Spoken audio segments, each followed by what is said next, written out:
I was ordained in 1978 in a church in Houston, Texas, a fundamental church, and then started a Bible church in Tulsa, Oklahoma. Well, we actually started as a prayer meeting. We began to pray Paul's prayers in Ephesians, Philippians, Colossians, and Thessalonians. We began to pray those back to the Lord as a prayer group, and also our Lord's Prayer in John 17, seeking the Lord as to what does He require to see all this brought to consummation.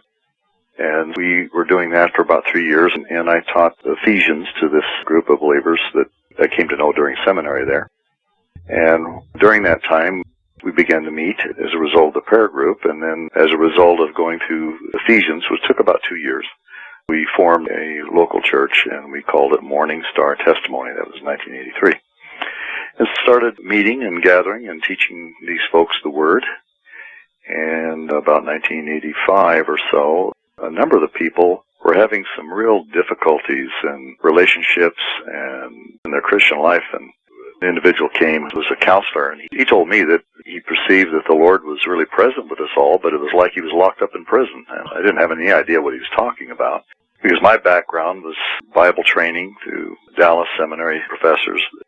And so I didn't know anything about counseling or anything like that. And so I asked this individual, Walter is his name, and I said, what do you suggest? I said, well, I think we need to have some prayer time with some of these folks and see what kind of strongholds they have, generational strongholds, or what issues they have. And I said, well, all right, we'll do that. And I gave a message on roots of bitterness out of Hebrews 12, and at the end of that message, I asked if there's anyone out there that may be struggling with some of these issues to come forward and let me know, and we will meet together and work on these issues.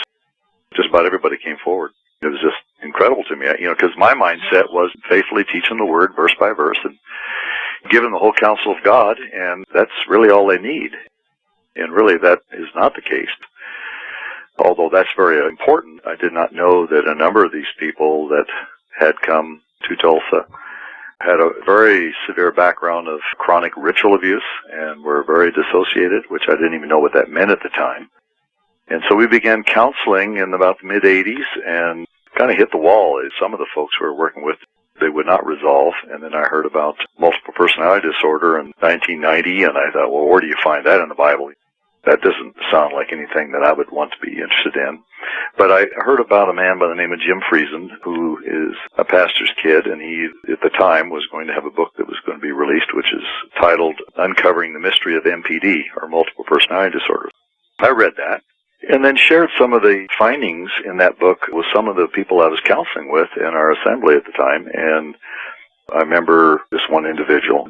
She switched into a very small 6-year-old child altar and identified herself. And I asked her, I said, well, how come I haven't met you before? And what's your name? She gave me her name as a different name than the presenting person. And she said, I would not come out and talk with you unless I first knew that you would believe us. Believe us is how a multiple perceives their inner world. And so from 1991 all the way to the present, that began a very long and arduous journey of discovering what dissociative identity disorder is. It was formerly called multiple personality disorder. But it's a trauma-based disorder, and it just means that a person can fragment and their inner world can be organized and structured in such a way that it's a pre-planned realm. It's a kingdom, actually. It's an internal kingdom that can be structured by the powers of darkness to hide secrets, to hide agenda, to hide different parts of the plan that's on the dark side to bring in a new world order. I was aware of the historical side of this, but I was not aware that this could be hidden in such a way in people. And so as we began to unravel this and work through the trauma and get to these hidden places inside these people, there was a unified story that began to emerge, and that is that there are those European families, predominantly the European royalty, who are highly invested in bringing in their Christ, whom we know as the Antichrist. And a number of these people had come, not all of them, but some of them come out of European royalty, and they were structured to be introduced into the church and into society to operate as a stealth weapon to bring in the New World Order. And Russ Disdart, I didn't know him at the time, but he has a parallel history in working with these folks. I've been doing that work since then, and my main thrust has been studying the Bible and trying to understand where we are in history and to help our people here be grounded and understand God's plan for the time in which we live. I've been involved with this kind of work for many years and traveled all over the United States working with churches. Let's say if they have an abuse background, ritual abuse, or just some kinds of spiritual strongholds, I ask them, where are you attending fellowship? And then when I find out a little bit about their background, we're willing to come alongside and train those that are working with them. But for individuals, is a starter, just as a starter. They could purchase 2 works. One is called The Bondage Breaker and Victory Over the Darkness by Neil Anderson. And there's a workbook that comes with that. Those 2 come together as a pair. The second book is called Reclaiming Surrendered Ground by Jim Logan. And these 2 authors will really lay a groundwork and enable a person to identify strongholds that can be broken, where they can work through themselves or with another facilitator and work through these. That's kind of a summary of things. I would say there's a core group. I've worked with several hundred people that come from all different kinds of backgrounds and different family connections. But at the core, there have been those that come from European royalty. Some of the innermost core have reported to me, and I believe them, that at the age of 13, Genesis 6:1-4, high-level principalities impregnated them to produce an offspring known as Nephilim. And some of these mothers, which out of several hundred I've worked with, only about 4 or 5 are in that category. So it's a very selective group, but they are European royalty. And they have reported giving birth to Nephilim. And this probably sounds so bizarre to people, but if you go back and read Genesis 6:1-4 and understand the exegesis of that passage, that the sons of God there are not the line of Seth, that these are the Beni Ha-Elohim, that according to Job 1 and 2 and Job 38, these are angels. And as a result of this union, they produced a hybrid offspring, which are called Nephilim, or the heroes of mythology. 140 years ago, G.H. Pember wrote a book titled Earth's Earliest Ages, which is still available. He mentioned in his book that there were 2 eruptions of this phenomenon during the time of Noah, and then also afterward, more confined. These entities populated Canaan in advance of the children of Israel dispossessing them. And then he made the comment at the end of his book, and I have the quote here, that he said, just prior to the return of the Son of Man, there will be a 3rd and final eruption of these Nephilim entities at the end of the age. And so when I heard these reports, I had enough history and enough biblical understanding to know that this is not way out on left field. In fact, Jesus says, as it was in the days of Noah, so shall it be at the return of the Son of Man, Matthew 24 and Luke 17. This is part of Satan's final plan to prepare the world to bring in his Christ, and I believe his Christ will be Nephilim.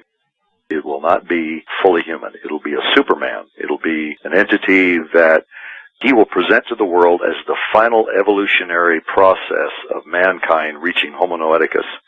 And he will present himself as the hope of all mankind and as the final evolutionary leap for man to attain godhood.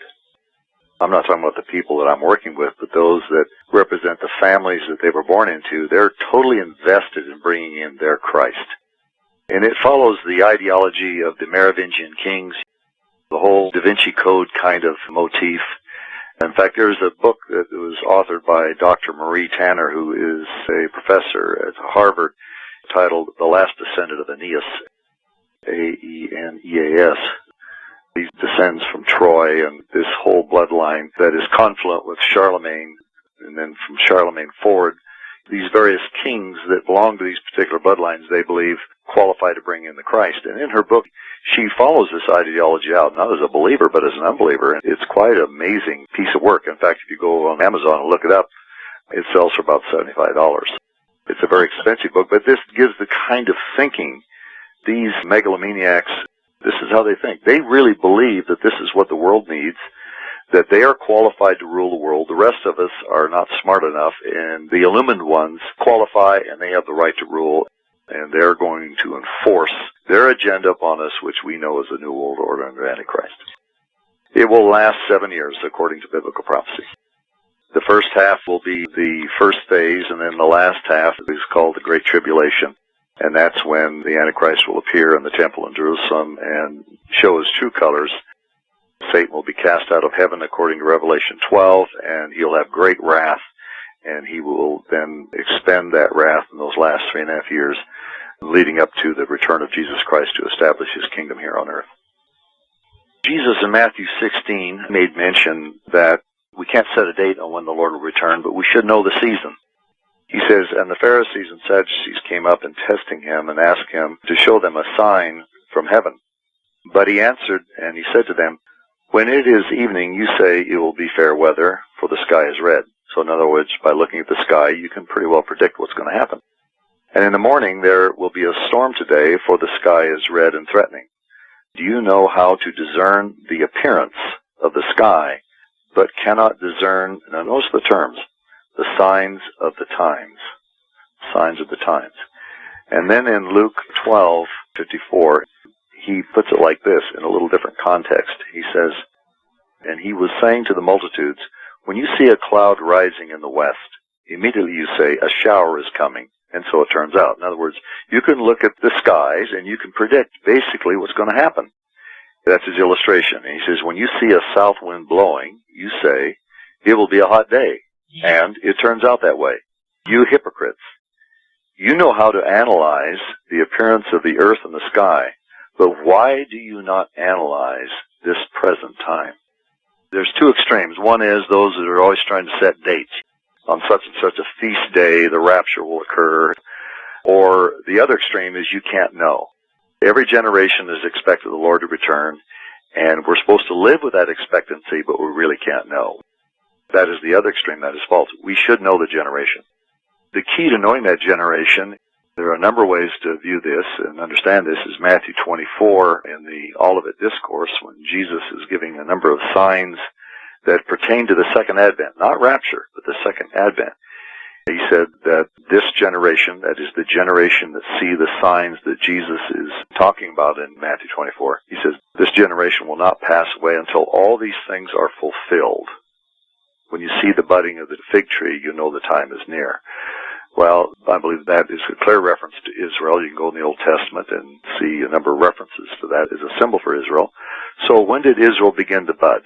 Ezekiel 36 and 37, we see in 36 that it was prophesied that Israel will be brought back to the land in unbelief. Well, when did this movement begin? Well, the first Zionist Congress was in 1897, and if you look at the prophecy in Ezekiel 37 of dry bones, we see in that prophecy a picture of stages in which Israel would be brought back to the land. First, the bones begin to rattle.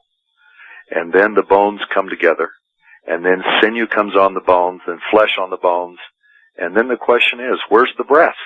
And it says, these bones are the whole house of Israel, seen as in a state of death outside of the land. So the final phase is the breathing of life or spiritual life into the nation. So from 1987, then the Balfour Declaration, 1917, we see the bones coming together. And then in 1948, when Israel became a nation, we have bones and skin and sinew all together now. But there's no breath. And so from 1948 to the present, we have a partial fulfillment of Ezekiel 37. The only thing that remains is this life, a corporate new birth, if you will, of that nation, which will not occur until the tribulation period. And what we see is the birth of the nation, Isaiah 66, 7 and 8.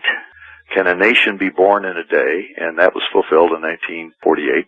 And so with the birth of the nation Israel, we can see the framework in which we can understand that we're the last generation that precedes the coming of Jesus Christ. That has to do with Israel. The church is a unique calling. When you look at the Pauline epistles, we see the church was a mystery. It was not revealed in the Old Testament. So if we live in the generation when Jesus Christ is going to return to establish his kingdom and to rescue Israel from the destruction of Antichrist, where does that put us? Well, that means that we're right in that same framework. So even though the church itself does not have signs that we look for, we live in the context of the restoration of the nation of Israel, which is God's signpost prophetically in the Bible. That's just kind of an overview of things, but to me it is very clear. And I'm not alone in this. You go to Lamb and Lion Ministries, Dr. David Reagan, he has many excellent articles on this. Dr. Randall Price, Kyle Lindsay has written a number of things, and there are just many people out there, Dr. Frank Church. There are a number of New Testament scholars that understand that Israel becoming a nation is a key prophetic signpost in history to know where we are. I'm looking forward to reading Russ Disdar's release. He's still having difficulties getting it released, but The Black Awakening, because that is going to define what is going on behind the scenes in the area of pre-programmed multiples to carry out assignments in all kinds of venues to bring about martial law and all this instability, leading up to the Antichrist bringing a false peace. I think from 2009 to 2012, we are in that spectrum that things could become so turbulent and chaotic that the enemy is going to seek to perpetrate on the church, the believers, that we are in the time of the tribulation. This will be the time of Armageddon, when it will not be. But if he can get us to believe that, then how many are going to fall away? How many are going to lose hope? You've got to know where you are in history. Because when Paul makes reference that when they are saying peace and safety, then sudden destruction will come upon them. That's in 1 Thessalonians 5, 1 through 3. Well, you can't have a world peace and safety with Christians around. Psalm 2, let us cast off their cords from us and their bonds, the kings of the earth. They want to get rid of us who are holding back their agenda. When Jesus removes the church, that restraint will be gone, and then there will be a false peace. But they're not going to be any peace and safety, I'd say, between now and this whole thing about 2012 and the conclusion of the Mayan calendar after 25,000 years on December 21st, winter solstice, at 11:11 Greenwich Mean Time. That cycle, that 25,000-year cycle, is coming to an end. And you have all these people thinking there's going to be this end of the world, end of the age. In fact, in that particular year, there's a predicted peak in solar flares that could knock out our entire communication system worldwide. So you have all this fear-based kinds of information that is going out. Movies are being made. The whole world population is living in the state of anticipation that something really big is on the horizon. Years ago, before I even got into all this work of working with ritual abuse survivors, I took our folks here at the assembly that I pastor. We went through verse by verse the book of Ephesians to really understand what is God's eternal purpose. That is that purpose that is from everlasting to everlasting, where we're chosen in Christ before the foundation of the world. What about that purpose that precedes the creation of the universe, the creation of Lucifer before he fell? There is a purpose that precedes all of this. And Paul unfolds that in his Ephesian epistle and in Colossians. And it is so immense. Paul is so captivated by what the Lord has shown him. When you talk about hope, and Paul talks a lot about that, the hope of our calling. If you look at his message in Acts 20, just before he went to Jerusalem and was arrested there for going into the temple, he met with the leaders at Ephesus, which I believe was like a conference. These are representation of all over Asia, according to Dr. F.F. Bruce. And when he met there with these, they're called pastors, overseers, and elders. They're all classified the same in that passage. In Acts 20, they met with him. He said, I did not shun to declare unto you the whole counsel of God. The whole counsel of God. That whole counsel, in his mind, was as far as he saw. But then when you read Ephesians 3, 1 through 11, and Ephesians 6, 19 and 20, Colossians 4, 2 through 4, we see that he's in prison because of the mystery of Christ, the mystery of the gospel. And then you go back to Ephesians 1, and you read what he has to say through divine inspiration in Ephesians 1, verse 3 through 14. That's one sentence in the Greek language. There are no periods. And he is so full. And he starts with eternity past, then he reaches all the way to eternity future. And then as he's speaking, he says, now I pray, in Ephesians 1, verse 17, that God would give you a spirit of wisdom and revelation in the full knowledge of him. That's what the word is. Full knowledge of him. Then it goes on to say, namely, that the eyes of your heart would be flooded with light in order that you would know three things. One, the hope of his calling. That reaches into eternity past. Two, what are the riches of the glory of his inheritance in the saints? That reaches into eternity future. Three, and what is the exceeding greatness of his power that operates towards you who believe? The same power that raised Jesus Christ from the dead and exalted him to his right hand, far above all rule, authority, and principality and power, gave him a name that is above every name. That's three. We're between the two eternities. And that which brings us into alignment with the two eternities that is from our perspective, it's all one with God, is the power that raised Jesus Christ from the dead. Here in Ephesians 1, 3 through 14, he couldn't find a period. There's no period in the Greek. He is so full. He told the Ephesian elders in Acts 20 the whole counsel of God. And yet, he's locked up in prison for 4 years because what God basically had to say to Paul. He took him out of a busy ministry. What you saw as the whole counsel of God had boundaries to it. And I needed to shut you up in prison to show you the boundless nature of this purpose. And there he defines that in Ephesians 3, 1 through 11, and Colossians 1, 24 through 29. He is so full that he cannot even find enough language to describe what he sees. And he says, I pray that God would give you the understanding into the mystery of Christ, which is the mystery of the church, which is the mystery of God. I would say to people, we need to focus on our spiritual life. What I tell people is, you go through and you look at those prayers of the Apostle Paul as he prays for the church in Ephesians 1, Ephesians 3, Philippians 1, and then he models true discipleship in Philippians 3, 7 through 17, where he's pressing towards the prize of the upward call of God in Christ Jesus. Then there's his prayer in Colossians 1, 6 through 9. And then his prayers in 1 Thessalonians, 2 Thessalonians. When you begin to pray those prayers for yourself, back to God and say, God, I want to know your answer for these prayers that I see modeled or represented by Paul in his word.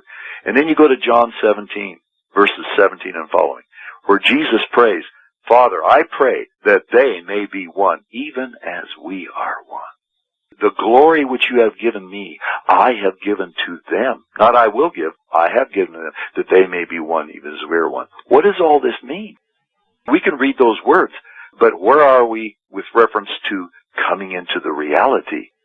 That's what we need to do. We need to be on our faces before God and say, okay, Lord, no matter what I know, where does that line up with what you want me to know? The reality of entering into my union with Christ, both personally and corporately, in such a way that in these coming days, which are going to be more trying than any other time in church history, what kind of a person am I to be as salt and light in preparation for your return? And I think that this is where people's mind ought to be. Knowing the Lord, like it says in Jeremiah in his time. I mean, here he is, a man facing very depressing circumstances as he's in a nation where he sees his leaders leading them to destruction because of idolatry. He has to live there and proclaim judgment and be in the very nation that God is going to bring judgment. What does he say? Jeremiah 9, verse 23, Thus says the Lord, Let not a wise man boast in his wisdom, let not a mighty man boast in his might, let not a rich man boast in his riches. Those are three things that man like to boast in. But let him who boasts boast of this, that he understands and knows me, that I am the Lord who exercises loving kindness, justice, and righteousness on earth. For I delight in these things, says the Lord. Now the word know in the Hebrew means it's an intimate experiential knowledge. Adam knew his wife and she conceived. That's more than just a cognitive recognition of who she is. It's an experiential union. And that's the same word. Let him boast in this, that he understands and has an experiential knowledge of me through union. 1 Peter 4:17, judgment must begin at the household of God. If it begin first with us, what will happen to those who do not obey the gospel? If it is with difficulty the righteous are present tense being saved, where will the ungodly and the sinner appear? You can see his patterns in judgment throughout history. As you look at Jeremiah, he begins with Judah and he ends with Babylon. He starts with his people first, and then he moves out to the nations. The shaking will be so great. The writer of the Hebrews, in Hebrews 12:25, talks about a great shaking that is coming, an eschatological shaking, which has never happened. When that comes, that'll be what I believe what Russ is talking about, the Black Awakening, but from God's perspective, he is going to shake that which is shakeable. And what is not shakeable? The church that Jesus has been building and is building. Because Jesus said, upon this rock I'll build my church, and the gates and councils of hell will not prevail against it. That which is man-made, denominations, is going to come down. But that which represents Christ really being formed in people through exercise and through suffering and through obedience, Those people are going to emerge in this time of crisis, Black Awakening, Day of Visitation, and they're going to shine. It's going to be the testimony of Jesus in fullness, which will be God's final statement to this generation. When you're dealing with scriptural statements that have to do with prophetic events, you have to always recognize that when the prophets spoke, they were speaking to their contemporaries as well as future generations. They did not see the church. Before Pentecost, mankind was only in two classes, and that is Jew and Gentile. Before Abraham reached 99, there was only one class, and it was Gentile. When he became a Jew at 99, then you have the introduction of the Jewish race. And then they became a nation when God called them out of Egypt and delivered them. But beginning of Pentecost, you have a third category of race, if you will, 1 Peter 3:9, and that is the church. And that's 1 Corinthians 10:32. There's the Jew, Gentile, and the church of God. So when you're looking at prophecies, you have to say, okay, who is speaking and to whom is the prophet speaking? Well, all the way through the Old Testament, you have reference to the day of the Lord. And the day of the Lord, there are near view representations of that when the Syrians invaded the northern kingdom and the Babylonians invaded the southern kingdom of Judah. That was like a day of the Lord. But that was all like a harbinger of the final day of the Lord when you see in passages like Isaiah 24 and 34, when on a global level, God is going to break into history and it's His day. And He is going to move everything forward to what we now understand as the second advent of Christ. That is clearly prophesied in the Old Testament. Now, when it comes to the tribulation passages, these are referred to as the day of the Lord. And we now know from prophecies like Daniel 9, there's the first 3.5 years and the last 3.5 years. The last 3.5 years are called the Great Tribulation. So these are eschatological frameworks for the final move of God in preparation for the coming of Christ. But when it comes to the church has been in tribulation since its formation. The church has been through all kinds of tribulation. So this idea that as we approach the end that the church is going to escape tribulation is ridiculous, because right now 3/4 of the church is suffering persecution throughout the world. Some places in Africa, like Eritrea, horrific things are happening in Darfur, and the worst persecution in the world is now occurring in North Korea. There's one gulag alone that houses 50,000 people, and they're doing experiments on people and Christians just like they did in Auschwitz. If you look at China from the time of Morrison and the founding of the China Inland Mission through J. Hudson Taylor, then forward, the turn of the 20th century, the Boxer Rebellion, a lot of these missionaries were not just bringing the gospel, they were bringing traditions, they were bringing their Western culture, making the Chinese their slaves. The Chinese felt like they were being culturally raped, and they rose up in anger, and there were over 220 missionaries and Christians killed in that, because they felt like you're just trying to bring some Western imperial kind of dominance over our culture, and they rose up against that. Well, there were innocent people that died, but it's like God's way of saying, if you're going to preach the gospel, it isn't about changing their culture, it's about changing their hearts. And then leading up to 1949, if you look at a map of China, it was broken up in all these different denominational sections. And then with the rise of Mao Zedong from 1949 up to the Cultural Revolution, by 1978-79, those denominational boundaries were gone. The sheer weight of persecution, and Mao, more than any other dictator in history, was responsible for killing more people than anyone in all of world history. The estimates are up to 67 million people. It is incomprehensible. But during that time, Mao's wife said, the church is gone, there is no more Christianity, it's been eradicated. And from her perspective, it's true, because there were no more denominations. But the church was hidden underground. The little flock movement, so-called, started by Watchman Nee and some of the leaders with him, it went underground. Some Chinese experts say 70 to 80% of the house churches in China now can trace their origins back to Watchman Nee. So what caused them to survive? They had authentic Christianity. It was not denomination. It was holding fast the head. When you read Watchman Nee's writings, he's not necessarily perfect and everything, but he has a core connection with the heart and purpose of God. And when Christians enter into this kind of reality, look where the church is today in China. 800,000 to 1 million a month is reported are coming to Christ. The church is growing there. It's shrinking in the West. They weren't grounded in the Word. You look at the population in Russia and you meet the saints there. I have a dear friend who's been to Russia many times, and he said the difference between the saints that come out of the communist persecution there in Russia, the saints there, and the Chinese that have come out of the persecution under Mao, the Chinese are alive. Watchman Nee had a photographic memory. He taught the people the Word. When people came to Christ, they had a whole year of discipleship in the Word of God before they could even go out and be workers. I know 3 or 4 of the co-workers of Watchman Nee. I've met them. They're very well up in their years. And I remember meeting one, Harold Shue, in Los Angeles several years ago. He was a co-worker with Watchman Nee. And I asked him, I said, well, to be a worker, what did he require? And Harold told me in his broken English, he said, Watchman Nee would say, you want to be a worker? You go memorize Chinese Bible and learn the disciplines of the Holy Spirit. I've been to China twice and met with hundreds of house church leaders, and it's not a perfect church. And because of the communist dominance where they weren't allowed to have Bibles, there are many that are not grounded in the Word, but they're so hungry. And when they do get Bibles, they just devour it. If anyone has read The Heavenly Man, which is the story of Brother Yun, you can see that. And I've met him and fellowshiped with him and met his pastor. They have great needs over there. But what they do, when they hear the truth, they want to do it. They want to walk it out. For example, the reason why the church is growing so fast in China is this is a plan that God gave them. That in an assembly where they're growing, they will take 4 families, 2 that are strong and grounded in the Lord, 1 family that has just come to Christ, 1 family that represents believers who are struggling in their walk. They'll take those 4 and send them into a new area. And that becomes the nucleus of a new church. And then the missionaries that go out, and I have this documentation from Paul Hadaway, who I've had numerous conversations. He's written numerous books on China. He lives in New Zealand. When they go out initially as 2 by 2, they go out 2 by 2 into an area.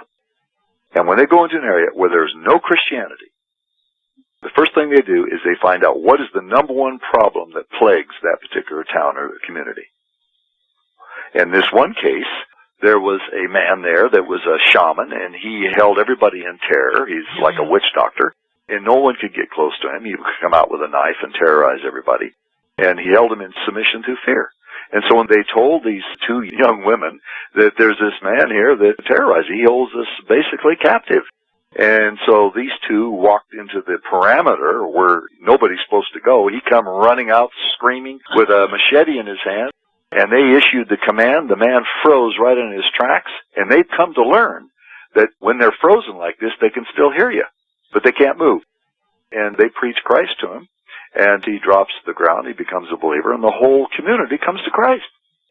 So they start where the biggest problem is and demonstrate the power of the gospel. And so whole communities, not just individuals, whole communities are coming to Christ in China. It's apostolic. In some respects, I think it's a reemergence of what was taking place in Acts. Paul would say, okay, what is the key to understanding power? And at Corinth, they were really infatuated and infested with the wisdom of man and the wisdom of this world. That's the first 4 chapters of 1 Corinthians. And Paul came and preached Christ and him crucified. Why crucified? Because the Corinthians were not crucified. They were operating in the wisdom of man and the wisdom of the world. You see that there in the first 4 chapters. And so what does he say? Christ, the wisdom of God. Christ, the power of God. That's 1 Corinthians 1:24. And then in verse 30, he says, and God has made him, Christ, to become to us, is what it says literally. God has made him, Christ, to become to us wisdom. A person given to us by God is wisdom. In what form? Righteousness, sanctification, and redemption. God doesn't just give us righteousness or holiness, sanctification, and deliverance or redemption. He gives us a person who is that.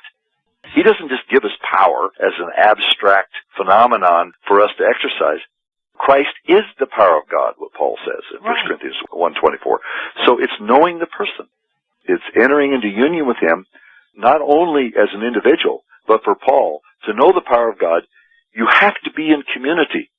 You have to be related to others because no one person can embody this power. It must be a corporate representation of what we call local churches. And that's what's happening where the gospel is growing. That which we see in the book of Acts, in some way is being authenticated, and when people are walking in fellowship with the Lord, in community, in union with God, and in fellowship with one another, that power is released. We know in James 1, if anyone lacks wisdom, let him ask of God, who gives openly and liberally without reproach. And so we need to ask, and James 3 says, you do not have because you do not ask. So we need to seek that. That's individual. But now when it comes to wisdom, in what way? What do we need wisdom for? Is it just how to live daily, or just to solve a certain problem, or to know what God's will is in terms of how the Bible defines His will? It depends on each person. In other words, if someone came to me and said, I need wisdom, I'd first say, well, now what are you thinking about? In what particular area do you need wisdom? Now, if it's personal, that personal may need to include a new set of circumstances for them to come into a bigger picture. For example, if someone is seeking guidance, well, you need to go to the Lord. Well, that's true, but then there are other parameters that describe how we are to think about our lives in terms of our relationship with God. For example, Hebrews 13, verse 17 says, obey your leaders. And the word there means those who are your guides. It says, submit to them, for they keep watch over your souls. So if I see a person coming to me and they're kind of confused and they're not sure where they are in their walk with God, I ask them a question, who has watch over your soul? And depending on their answer, then I will have to address that situation where they need to make some decisions according to the Word of God to move in the direction where they can begin to hear from God in a larger perspective. Because it says, obey your leaders, submit to them, for they keep watch over your souls as those who will give an account. And let them do this with joy and not with grief, for this would be unprofitable for you. So we have that context. And then in 1 Thessalonians 5, verse 12, it says, we request you, brethren, that you appreciate, that is, you know, those who diligently labor among you, now listen to this word, who have charge over you in the Lord and give you instruction. So I'll ask people, they're seeking wisdom or they're seeking God's will for their life, who has charge over you in the Lord? Oh, I can't, I don't like this, or I have a problem with that. No, I ask the question, who has charge over you? If they're not in a place where there's community and a functional representation, because God has His people everywhere. It may be small. It may not be the institutionalized church. But we have to make sure we're walking in divine order if we're going to know fullness. This does not mean that God is not going to be faithful to us individually, but I'm talking about knowing God in fullness.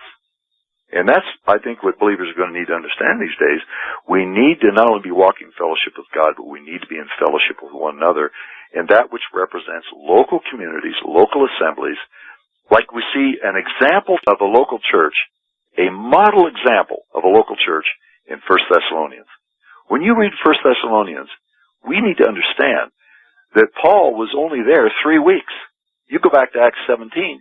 He only was there 3 weeks and he moved on, and then he wrote this epistle. And see how informed they are. It's incredible what came into being in 3 weeks. Sit down and read what kind of a local church came into being after Paul was there 3 weeks in 1 Thessalonians. It's shocking to read that and say, well, Lord, what has happened? I want to be where you're working like this, and I'm willing to move anywhere where this is a reality. So that may mean a move. Prisca and Aquila, they were put out of Rome by the Roman officials. And when Paul came to Corinth, Paul met Prisca and Aquila there. They were tent makers. Paul was there, and he lived in their home for 18 months at Corinth. And they got to know each other. And then when Paul left Corinth to go on to Ephesus, guess what happened? Prisca and Aquila went with him. They moved. And then you see at the end of Romans, they were back in Rome. So they didn't put their roots down in any one place. They went from Rome to Corinth, from Corinth to Ephesus, and then Ephesus back to Rome. Why? Because those represented stages in the will of God for them. As God's people, if God says, get up and get out of the Ur of Chaldees and go to the place which I will show you, we may need to be ready to make a geographical move if where we are is not the optimum of being in fellowship with God and with His people. For example, Ephesians chapter 6, where we have the command to put on the whole armor of God. No individual can do that. That command, in the Greek, it's in the plural. It's you all put on the whole armor of God. The armor is the singular armor, but the command is in the plural. So who's he writing to? The church at Ephesus. So there must be corporate fellowship in order for commands like this to be fleshed out. Otherwise, we cannot connect with its reality. Elijah had this complex that he was all by himself, and God says, I want you to know I got 7,000 out there like you. And I think we have to recognize that we may not know where these pockets of believers walking with God and walking in fellowship with others, but they're there. And that's what I said earlier. Lord, show me where that is, and I'm willing to make whatever adjustments so that I don't miss out on this reality. For me, personally, through the years, there have been a number of saints that I've looked up to as mentors. We need spiritual fathers. You know, 1 Corinthians chapter 4, Paul says to the Corinthians, you have many tutors or instructors in Christ, but you do not have many fathers. And I have become a father to you to the gospel. And he says in that passage that fathers reveal the ways of Christ.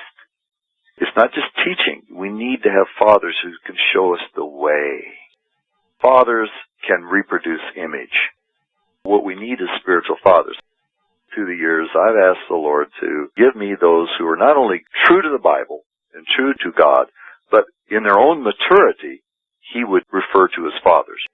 1 John 2, there's the little children, there's the young men, and then there's the fathers who've known God in the beginning. So the fathers represent those who are the most mature. They would be like the elders. Not officially called that, because every elder in every church is not a spiritual father. But I mean a real spiritual father, and this is what you're going to find. These people have a tremendous wisdom. They not only know the Word, but they really know the Lord personally. Watchman Nee felt the same way. Some of the people who have given me the most solid grounding and direction of the Lord are F.B. Meyer, Major Ian Thomas, and through the years, probably the one that stands out the most to me is a brother by the name of T. Austin Sparks from England. He's written over 100 books. People can go online. It's austinsparks.net, AUSTIN, and then a hyphen, sparks.net. And there are articles and books there. You can also go to order, and you can order many of these things from Emmanuel Church in Tulsa in hard copy. On the website, if there are 2 icons, that means you can order it. If there's only 1 icon, that means it's only available on the internet. But this internet is a vast treasury of spiritual wealth that if people are really hungry and they say, okay, Lord, open my eyes, because I'm not going to understand everything at first. This is meat. There's no milk here. It's okay to have milk, but if you haven't had meat, it's going to take some perseverance. Years ago, when I heard that David Wilkerson was on a sabbatical, that was back in the mid-'80s, I had heard that he had read a book called The School of Christ, written by Austin Sparks, and it transformed his life. And I was involved with recovering many of these out-of-print writings of Sparks for a number of years. And so when I heard about this, I called his office there in Tyler and talked to his secretary, and I said, I understand David was really impacted by a book by Brother Sparks. And if he's interested, I have all of the out-of-print writings of Brother Sparks. And if he's interested, I'd be happy to share these with him. Well, within an hour, I got a call back from David. And he was really enthusiastic, and he told me at the time that he was planning on doing a writing project, which came to be The Refiner's Fire, Volume 1 and 2. They're available. You can get them from bookstore in Australia. But during that process, when he was gathering material, I met with him on 3 or 4 occasions, bringing him out-of-print writings, J.B. Stoney and C.A. Coates, Brethren writings, T. Austin Sparks. And this became the bulk of Volume 1 and 2 of The Refiner's Fire that he released. During that time, I was there with David on different occasions during this project. I was with him. We were riding around one time, and he asked me, he said, would you like to meet Brother Len? And I said, I don't know who that is. And he said, Leonard Ravenhill. I said, well, I don't know him, but sure, I would love to meet him. So he took me over there to meet Len, as he was affectionately called. And then he had to leave and go on to do something, so he left me there. And I asked Len, he's with the Lord now, I said, how is it that Dave picked up this book by Brother Sparks and that so impacted him? And I understand you gave it to him. He says, well, yes. He said, for years, I knew Dave needed this, but he was so busy. He was so busy in ministry. Well, when God told Dave to just shut down and take a year and seek him, he knew that that was the right time, and so then he gave this book by Brother Sparks called The School of Christ to Dave. So Dave read it, and he read to it, and he didn't get anything out of it. So just read it again. He read it a second time, and he didn't get it. The third time, it's just like heaven was opened. He didn't have the capacity. He was so impacted by it that he had the book published, and he sent it all over the world to all of his pastor friends. That's true of any of Sparks' writings. That just happened to be one book that God used to open his eyes. And so I only use that as an illustration. You can be in the ministry and be a David Wilkerson and still need to have a larger vision of Christ. Gene Edwards, who is an author and who has read all the classic authors of Christianity, you know what he said? I know of no other man since the Apostle Paul that has had such a vision and revelation of Jesus Christ as T.L. Sparks. And he took his writings and published them and then sold them. That's got a lot of people upset. So I'm only saying this to those who will be listening. It's not about the man. It's about the measure of Christ in the man. That's all that matters. And some people have different measures. And so, Lord, show me those assemblies and those in spiritual responsibility who have that measure of Christ that you want me to move up to. Yes. I need to move into a greater measure. Now show me where I need to be, where that can be fleshed out, Lord. And He will answer. In Matthew 7:7, He says, ask, and it shall be given to you. Seek, and you shall find. Knock, and it shall be opened unto you. But in the original language, those are not one-time events. It's a command to keep asking. Keep asking. Jacob says, I will not let you go until you bless me. So keep asking, and it shall be given to you. Keep seeking, and you shall find. Keep knocking, and it shall be open to you. For everyone who keeps asking receives, and he who keeps seeking finds, and to him who keeps knocking it shall be opened. Now, why does God do that? Because He wants us stretched out. He wants to see if we really mean business. Like Elijah. He tried to put Elijah off. Well, I'm going down, you wait here. No, I'm not going to. I'm going with you. And 3 times Elijah tried to put Elijah off, but Elisha kept clinging to Elijah. Why? Well, to see if you really mean business. And so God is no different. Do we mean business, or can He put us off easily? And as we press in, it draws something out of us that attracts God. And we need those kinds of spiritual exercises. So that's why He put it in the present imperative in there in Matthew 7:7, because that demonstrates, do we have real faith, and do we really mean business for the Lord? And I would just recommend people to be prayerfully, not only in the Word, but to be mentored by people who have real stature in the Lord. And I think that's a real important part of our Christian heritage.